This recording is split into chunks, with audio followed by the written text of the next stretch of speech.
limited stuff there after the war, I think. Glenn Holly was there. People may be familiar with Mark Cooper's home. That was spared, but it did burn later. I think that was also in the 1880s when that finally burned.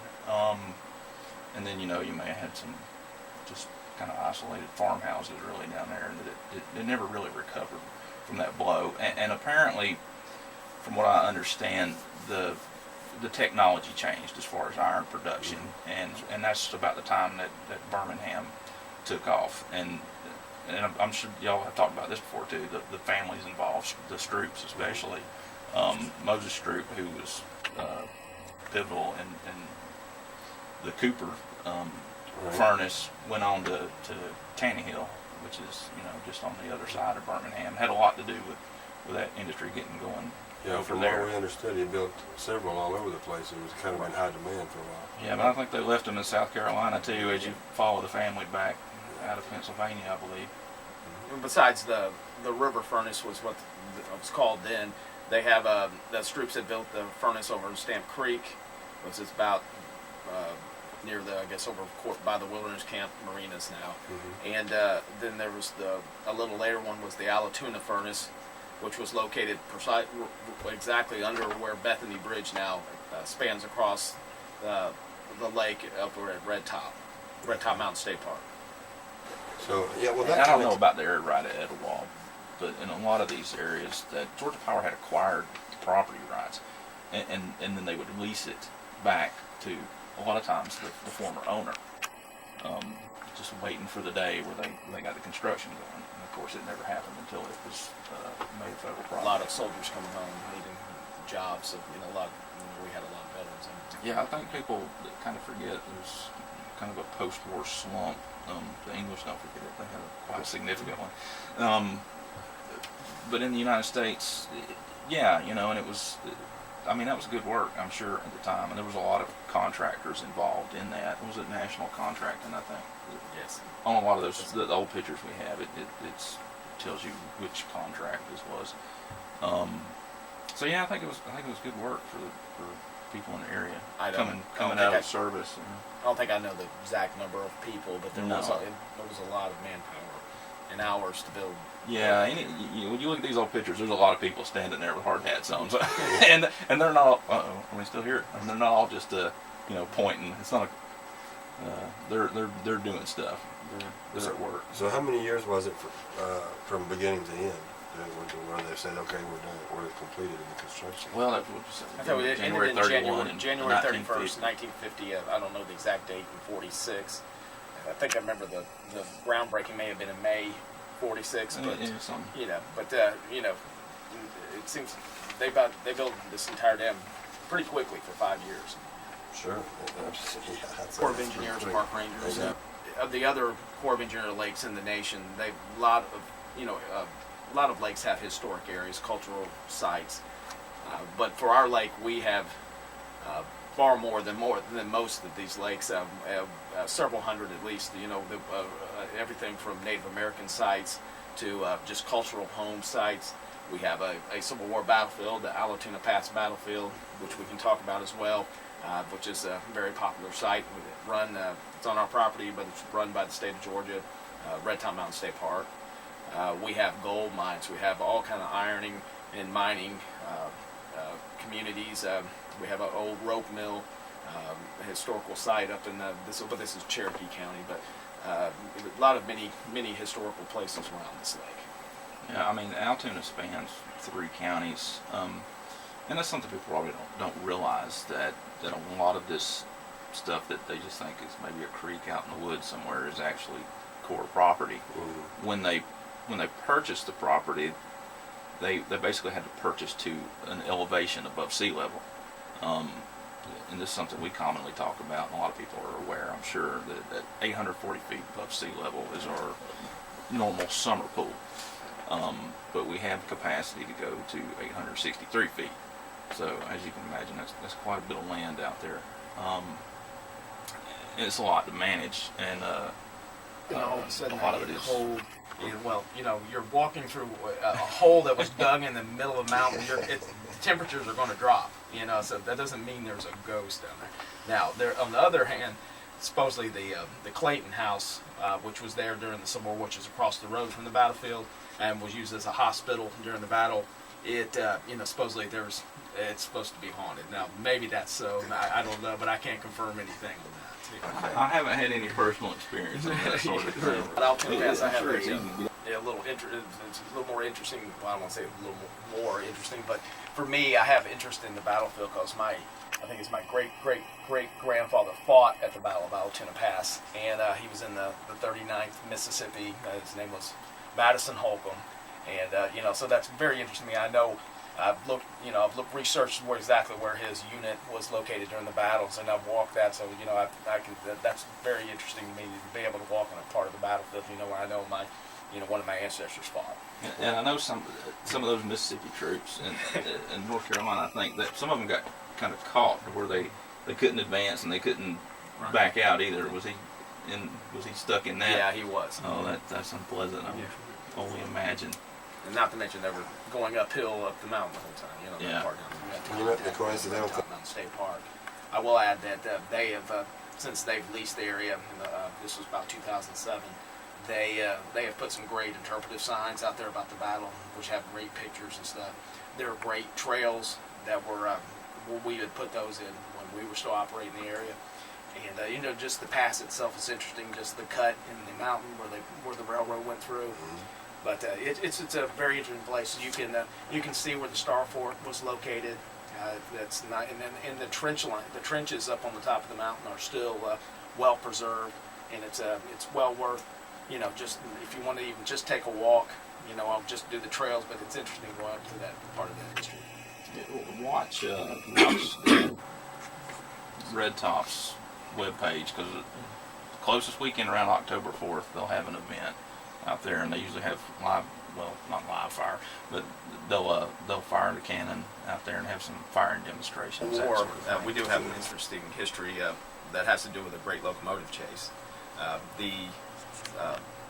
Down at the Cooper's Furnace area, what was the town of Etowah, they had a railroad locomotive known as the Yona, and during the whole chase, I'm not going to go through the whole story of the great locomotive chase, but the first locomotive that the Confederates were chasing the Union spies that they commandeered was the Yona at Cooper's Furnace Day Use area, and what is located now at Cooper's Furnace Day Use area, and they gave chase. So a lot of that history started right there at Cooper in one of our day use areas. There's been a lot of work done over the years, basically to locate.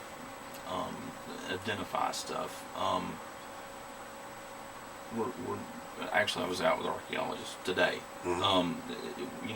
We manage these sites. They're on federal land and they're protected. Now there is a metal detecting policy that they can contact the Corp of Engineers office in Cartersville over Spur 20. You can call or come by.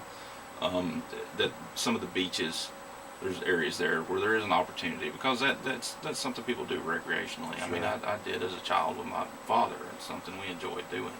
I have a metals detector myself, but there are. But there's right and wrong places to do it, basically. But we choose the places where they can, and none of these areas will be historic areas.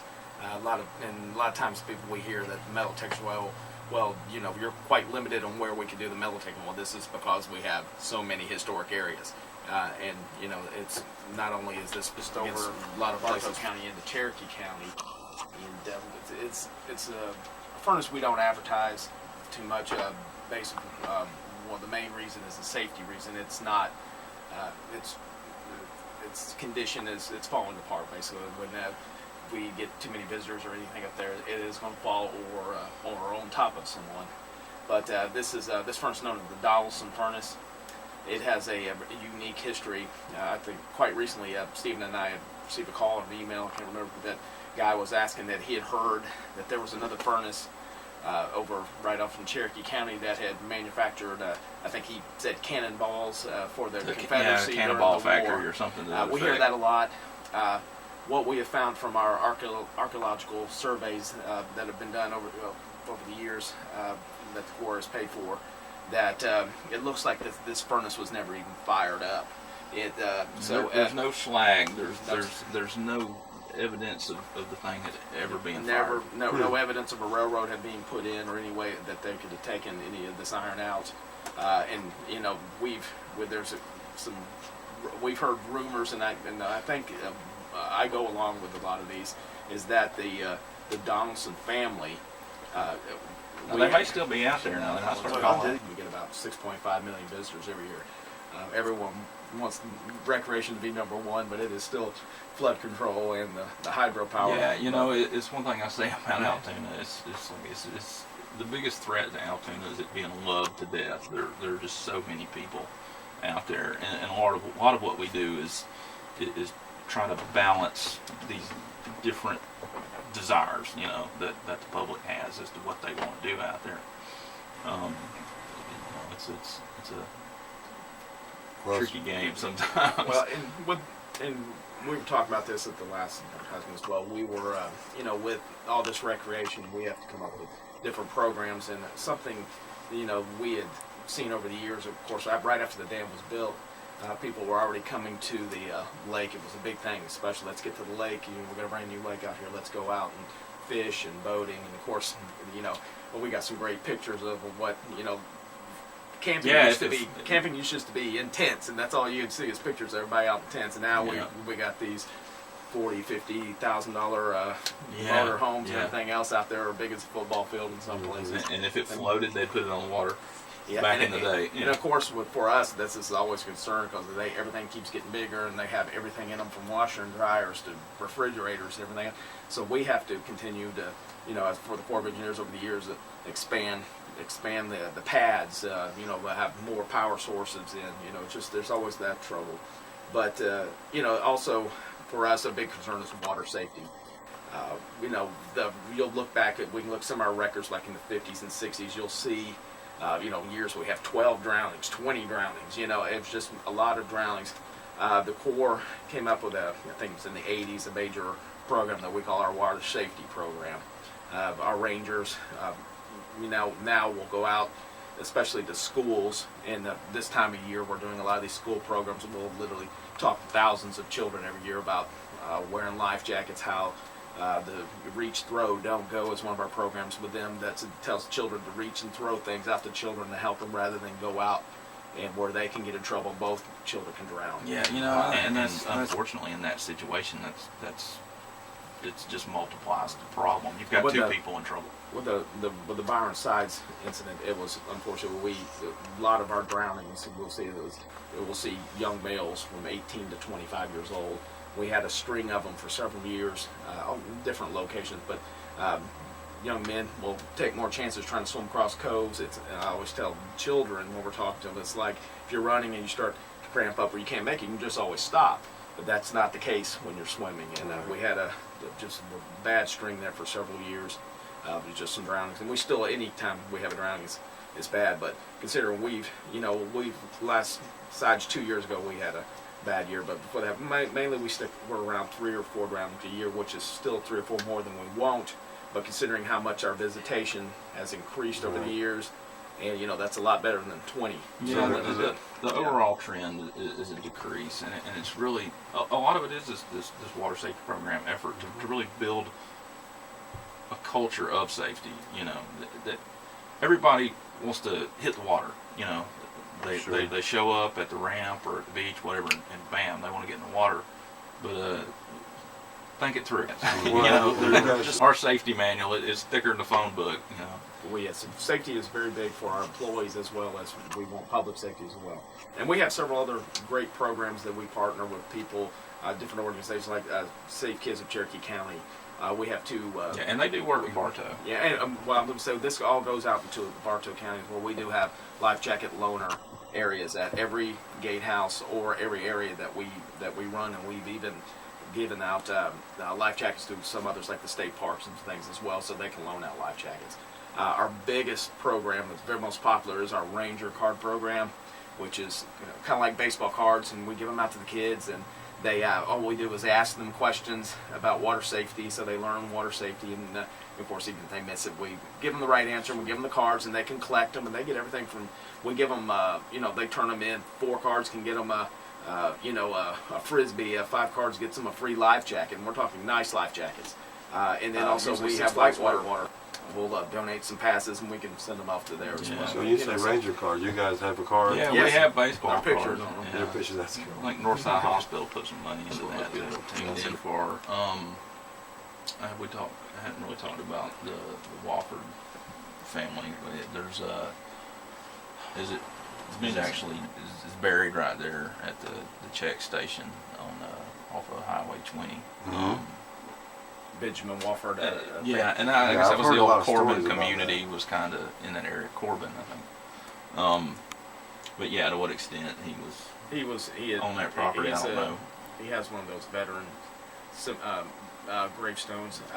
He was a veteran of the Revolutionary War. The Revolution, yes. I think he fought with his father, who was a colonel in the Revolutionary War, and I think he was a sergeant. I think he was as young as 16. He was pretty young. People don't realize that war went to 1783, and you hear about Yorktown in 1781. Well, the war wasn't over. There was a whole lot of backwoods bushwhacking going on, especially in the Carolinas. But he I think he was about a 16 or 17-year-old Yeah. sergeant under his dad's command, and of course Benjamin is the grandfather of what is the General Wofford that's buried? William Tatum. Yeah, William Tatum Wofford. He is his grandfather.